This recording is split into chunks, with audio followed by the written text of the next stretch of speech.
Continuing our series on Roman ladies, let's learn about Cleopatra VII, last queen of Egypt, consort of Julius Caesar, wife of Marc Antony.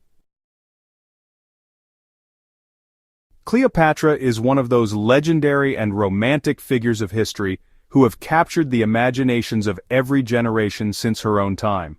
She was the subject of one of Hollywood's most popular movies, and her character in this movie was portrayed by an actress whose powerful intellect and personality, as well as whose human weaknesses, were similar to Cleopatra's own.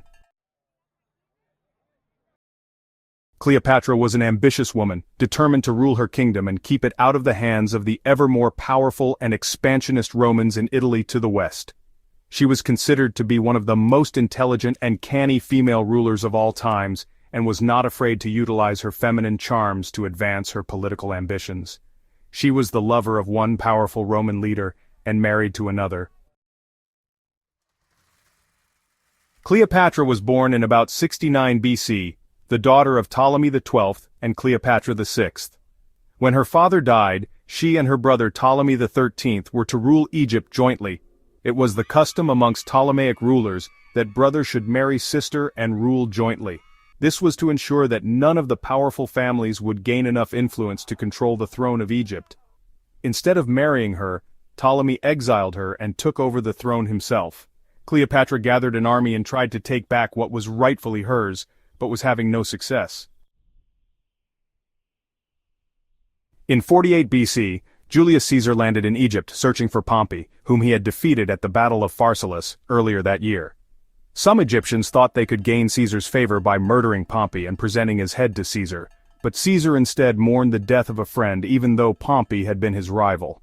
Cleopatra, with her talent for seduction and a flair for the dramatic, used a much more subtle way to gain the attention and affection of Julius Caesar. She had herself rolled up in a carpet, and disguised as a gift to the famous Roman, she was delivered by one of her slaves to Caesar's camp.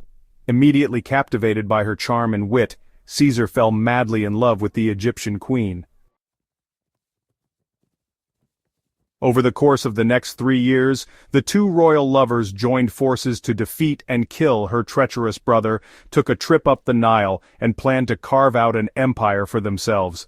After Ptolemy XIII's death, she was compelled by custom to marry her other brother, Ptolemy XIV. Caesar then took Cleopatra to Rome and set her up in a household of her own. Cleopatra had a son by Caesar whom she named Caesarion. Cleopatra was not very popular with the Romans, who resented this foreign queen who had seduced their popular leader. When Caesar was murdered in 44 BC, Cleopatra decided that the wise thing to do would be to return to Egypt and try to make the best of things. After Caesar's death, she got her second brother out of the way by poisoning him.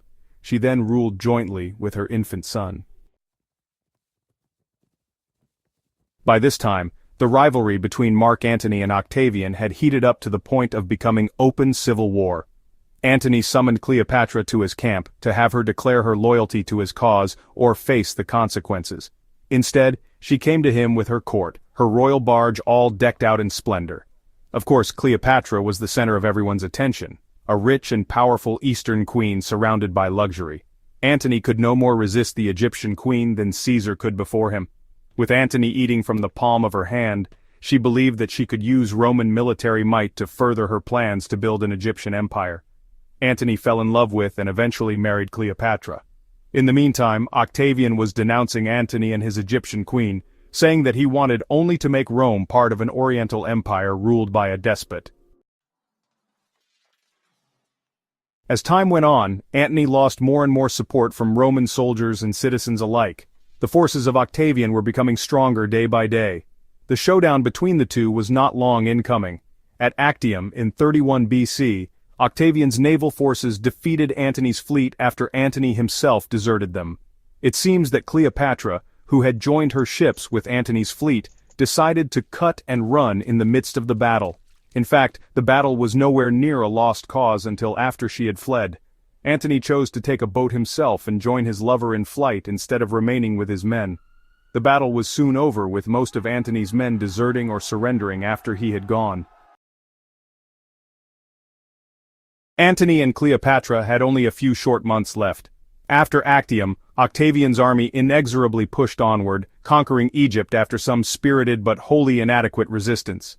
With troops entering Alexandria, Cleopatra retired to her own tomb to await the end.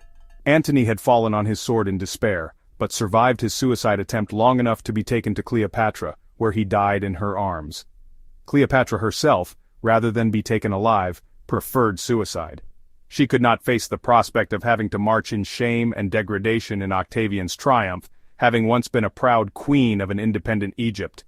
As Roman soldiers searched noisily in the streets of Alexandria for Cleopatra, she accepted a final gift from one of her faithful serving girls. Hidden within a basket of fruit was a deadly poisonous asp.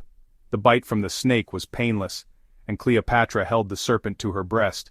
The poison worked swiftly, and her 2 servant girls followed her in death. When the soldiers finally broke into the tomb and roughly demanded where Cleopatra was, only one girl had enough life remaining to tell them that in death, Cleopatra had escaped her captors.